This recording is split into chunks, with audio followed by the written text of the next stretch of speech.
The following is produced by 5 Star Productions USA, which is solely responsible for its editorial content. Florida Atlantic University is about to make history by becoming the latest addition to Division I college football. FAU plans on using all of its resources, number one being their head football coach Howard Schnellenberger, and his catchphrase, "To believe is to be strong."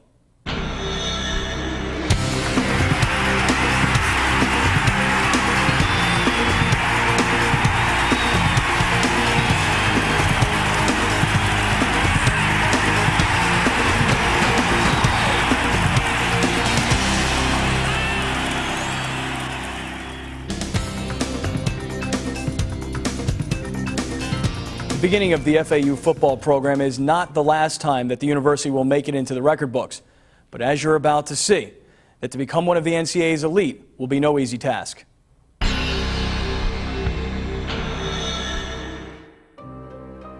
At the turn of the century, college football was in turmoil. The game's rugged nature, typified by gang tackling and mass formations like the flying wedge, resulted in numerous injuries and even death. Many institutions discontinued the sport, while others urged that football be reformed or abolished from intercollegiate athletics. In 1905, President Theodore Roosevelt summoned college athletic leaders to the White House to encourage such reforms and to initiate changes in the way the game was played. As a result, 62 institutions formed an athletic association in 1906 and took its present name, the National Collegiate Athletic Association, in 1910.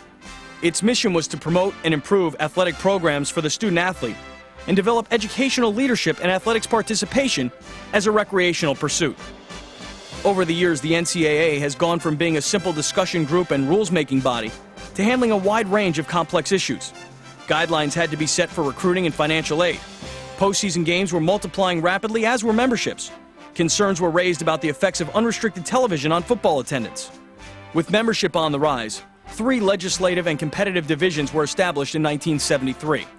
5 years later, Division I members voted to create subdivisions 1A and 1AA. In 1980, Divisions 2 and 3 were established.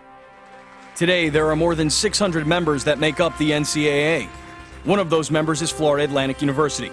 FAU strives to maintain intercollegiate athletics as an integral part of the educational program and the athlete as an integral part of the student body. And as a member since 1988, with athletic programs in basketball, baseball, and volleyball, just to name a few, FAU continues to build upon their commitment to intercollegiate athletics with the creation of a Division I AA football program headed up by Coach Howard Schnellenberger. Coach Howard Schnellenberger, the head football coach at Florida Atlantic University, joins me now. And Coach, you've been part of so many great teams, which means there had to have been a lot of great players along the way. Well, starting back in Alabama, we had 2 quarterbacks that won back-to-back championships, Namath in 64 and Sloan in 65, and 3 championships in 5 years, Bryant's heyday. Yeah, Bryant's heyday. I remember Paul Bryant saying that he thought Joe Namath was the best player ever coached. And then you get to the 72 Dolphins, and Bob Greasy's part of that team, Paul Warfield, and I mean, that was a spectacular team, a lot of Hall of Famers. When I went with Don Shula with that great team, there were great players everywhere, starting with Greasy, Earl Morrill, and the likes. Larry Zonk on that team, too. How about the University of Miami days? Kelly, Kosar, and Testaverde. You know, I had Testaverde as well, and I almost, I started him before Kosar in his freshman year. But, yeah, they were the guys that did something that will be remembered forever, teaching everybody in South Florida, well, this whole state of Florida, how to win the national championship. You're going to have to try and develop some talent like that at Florida Atlantic. Well, we're starting from the beginning, and we're going to be trying to do it the same way we did it at Miami, the same way we did it at Louisville. Give them their chance to be the best conditioned and the best prepared, and let them go out and play loose and aggressive. Stay tuned to the FAU Football Show for more background information on Coach Schnellenberger. Then hear from some of the great players that have developed under Coach Schnellenberger and his pro-style offense.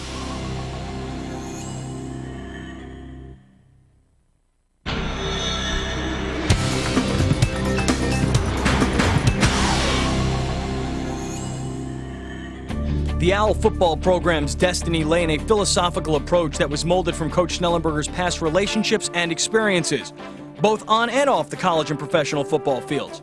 On a more tangible level, one thing is certain. The Owls' game plan for the next millennium will consist of dynamic offensive schemes, which will be tailor-made for quarterbacks with the talent and same iron will to win as their leader. It's no surprise that many of Coach Schnellenberger's most famous protégés were, in fact, quarterbacks. And his earliest successes came out of relationships that were established before any of those young men ever stepped onto the college football field. It was at the recruiting level, and with some of football's biggest offensive names, that Schnellenberger excelled. There was no bigger name than Schnellenberger's first famous protégé, Broadway Joe Namath. Coach recruited Namath for Bear Bryant's Alabama offense back in 1961. Broadway Joe's legendary charisma and Hall of Fame talents were ready to explode under the right system. It was a unique combination of Bryant, Schnellenberger, Namath, and a great supporting cast that brought the Crimson Tide national championships back in 1961, 64, and 65. Fresh from his success at Alabama, Coach moved on and up to the professional ranks. And waiting for a blast of Schnellenberger energy was Coach George Allen and the Los Angeles Rams. Spearheading the Rams offense was yet another quarterback, Roman Gabriel. After 3 seasons in Los Angeles, opportunity again came knocking, and Coach once more was up for the challenge. Looking for an offensive leader for his new staff, Don Shula came calling, and in 1970, Schnellenberger joined the Miami Dolphins. He would use his offensive talents to help shape a team headed for football immortality. As the top coach of the offensive unit, Schnellenberger worked with quarterback Bob Greasy to help orchestrate a perfect 17-0 season, one that would go down in history as the most memorable team effort in NFL annals. Well, that was certainly the highlight of my coaching career, winning them all, something that nobody had ever done before and nobody's done since. And our coaching staff, and Howard was a big part of that. Offensively, Bill Arnsberger was on our staff. Defensively, we had Monty Clark, we had Mo Scary, we had some great assistant coaches. And from there, Howard went to the University of Miami and turned that program around and did a great job. And he's going to do the same thing for FAU. Coach Schnellenberger's Midas touch with quarterbacks continued, along with his winning ways. Staying in South Florida, this time at the University of Miami, Jim Kelly was the first to benefit from a coaching style and philosophy that embraced a quarterback's ability to do what they do best, pass and move the ball. We threw the football. We approached our offense dropping back. I was blessed that Coach brought along with him Earl Morrill, my quarterback coach, so that was a big plus too. But I guess, you know, the way that he focused on teaching his athletes, if you want to make it in the big time, you gotta go through some ups and downs in your life, not only on the field but off the field. And we were able to focus on what was important, and he always stressed academics. I mean, we were more worried about not going to class than coming to practice when he was there. But we had to be on time, and you learned a lot. One thing about Coach is his will to win, his will to be the best, his will to bring every possible point out in an individual and an athlete he was able to achieve. And I owe almost all my career to him because he meant so much to me. Bernie Kosar was next in line to flourish under Schnellenberger's system, and his efforts were ultimately rewarded with a 1983 national championship.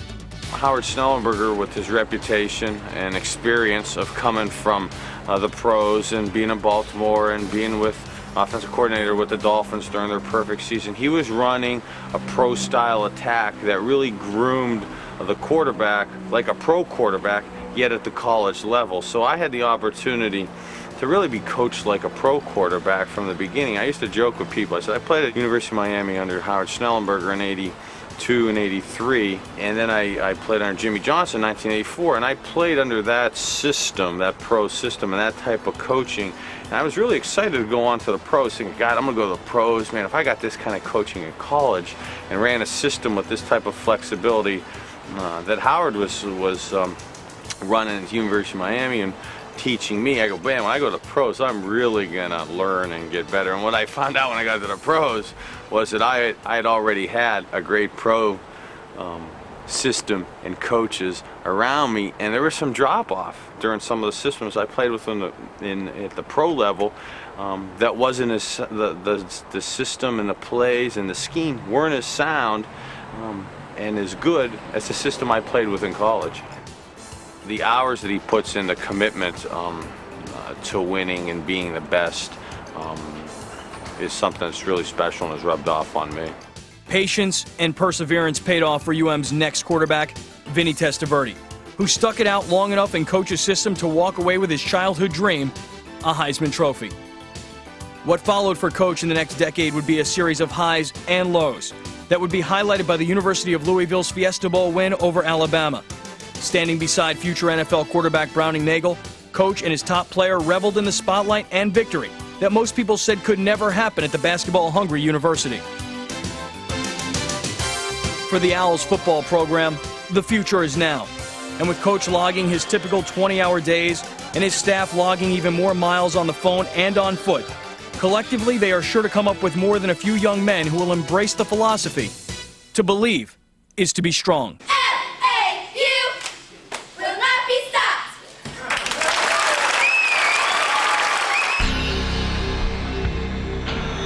Next, on the FAU Football Show, the state-of-the-art Tom Oxley Athletic Center will be built on time for the next school year.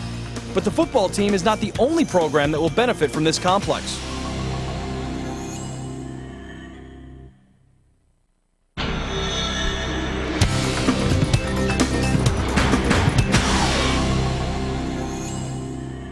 Coach, one of the most important components in building any sports franchise really is facilities. You've got a brand new facility going up, the $8 million Tom Oxley Athletic Center. Tell us a little bit about that facility. Well, the first thing I'd like to do is thank Tom Oxley and the others that put up that $8 million to allow us to have this building so quickly. And that it means so very much to us because it tells the world and also the prospects and a lot of other people that Florida Atlantic University is very serious about making this steady climb to the national championship. I think it's just going to be the beginning of something great, timing-wise, and it definitely will put Boca Raton and Florida Atlantic University on the map. Coach, one of the other founders, one of the guys who's been most instrumental and most helpful has been a builder by the name of Jim Cummings, who's going to get this facility done for you on time and, like I said, just been unbelievably helpful for you. Well, not only has he done that in the past, he obviously is going to do that in the future, and that's where it's really going to count because we've made a promise to all these young men that are going to come with us and those that have already made a commitment that they would have this facility available for us to move into in September 1. In fact, Jim has said he'll have it ready to go by the August 15th. By the end of August, this thing's going to be done. It's certainly on a fast-track program. It's going to be a state-of-the-art facility. Coach, I can assure you that it will be a first-class project. It'll be built on time.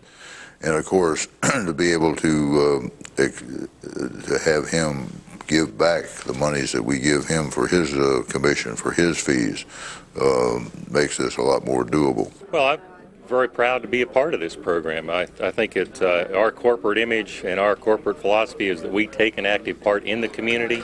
FAU is a very integral part of this community. It means a lot to our community that not only does the university succeed, but the athletic program.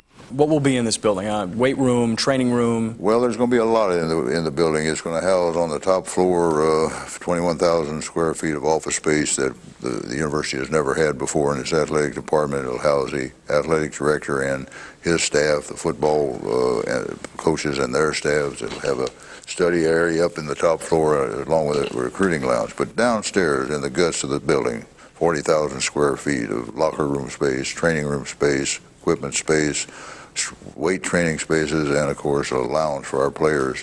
When I say lounge, it's a rest area from between the weight room and back to the study area. Really unprecedented, though, when you consider. I mean, you're going to have a complex that is for the football team, but also for the female sports teams as well. Absolutely, and that's the key to the thing that's going to help us in recruiting, but it's also going to help us when it comes time to say to the world, we have provided an opportunity equal to, for the ladies, equal to our men's teams, and that's going to be so important as we go along.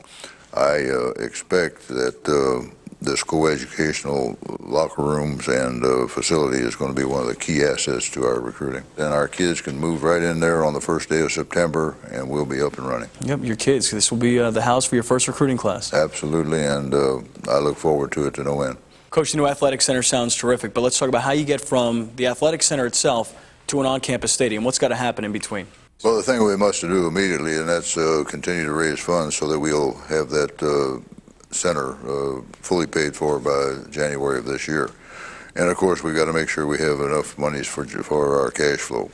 But after that, then we have to get into the area of building a stadium, whether it's an open-air stadium or whether it's a dome stadium. That is yet to be determined. Once we determine what it is, now we got to focus on raising $100 million for this stadium on our campus.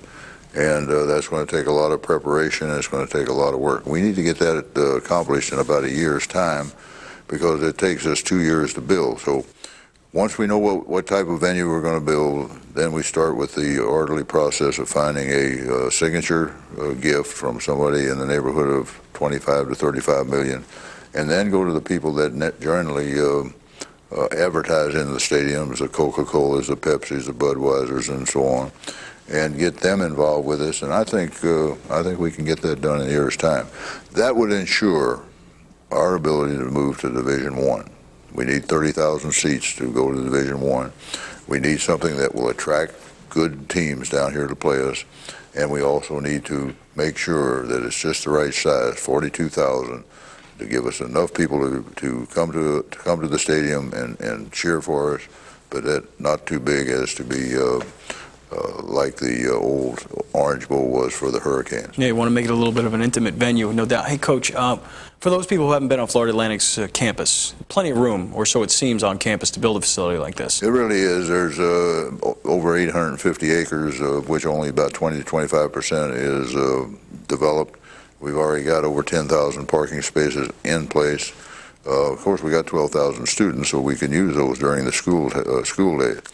But we've got the wherewithal and the land to really house whatever type of venue we need to have. I think the other thing is that's interesting, it doesn't seem to be a hard place to get to. You know, 95 is close by, the Turnpike is close by, Glades Road, and it just seems like an easy place to get to, FAU. Well, it is, because we're 2 baseball throws away from 95, which is the main artery. We can walk down to the beach, A1A, and across over to the beach in about 20 minutes.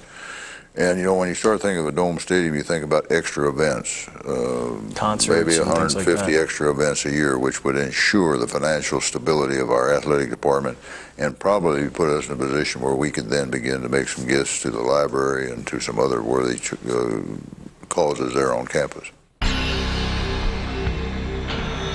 Coming up, this is the most important thing that I've ever undertaken. Coach Schnellenberger gives his feelings on FAU's football program.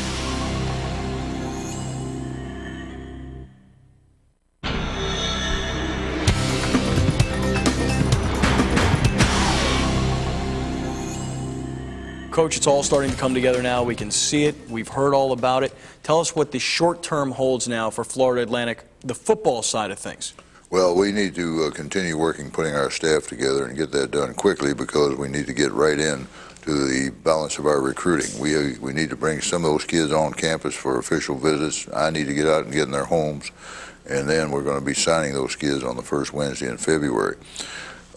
After that, my staff will get together and we'll start focusing in on writing the offensive book and the defensive book.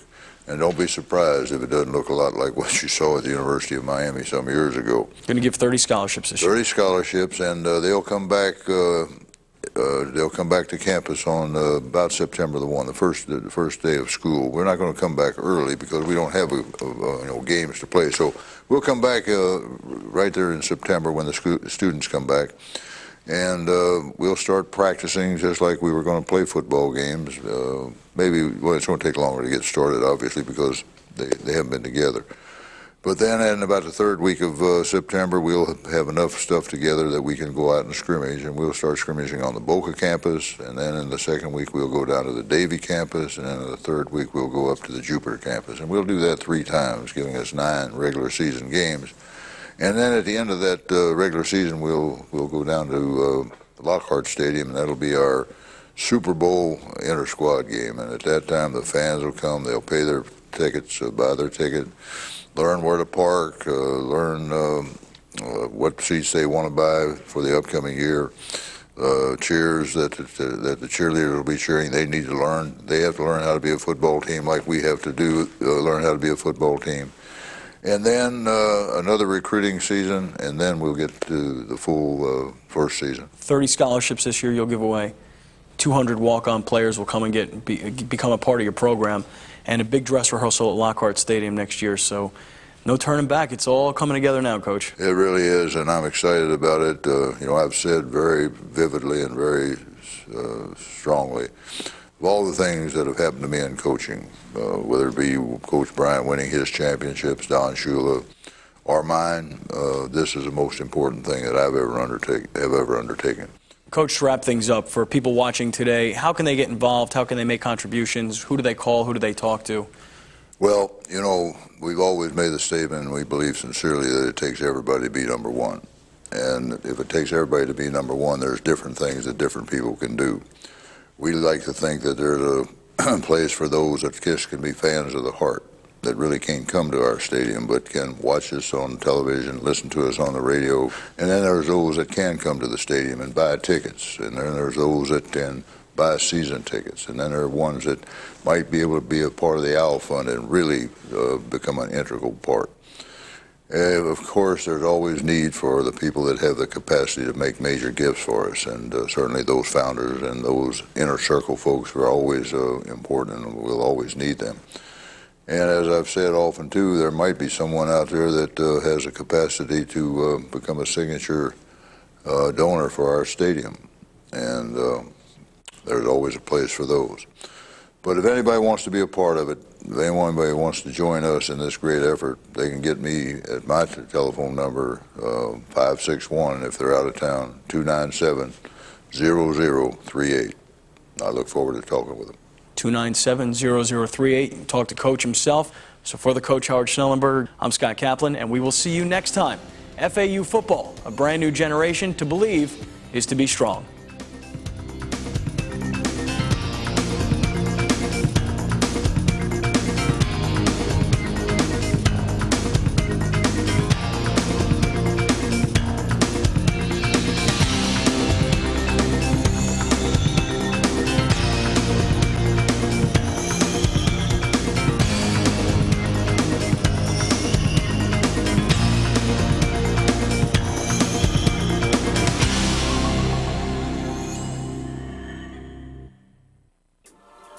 This has been a presentation of 5 Star Productions USA, which is solely responsible for its editorial content.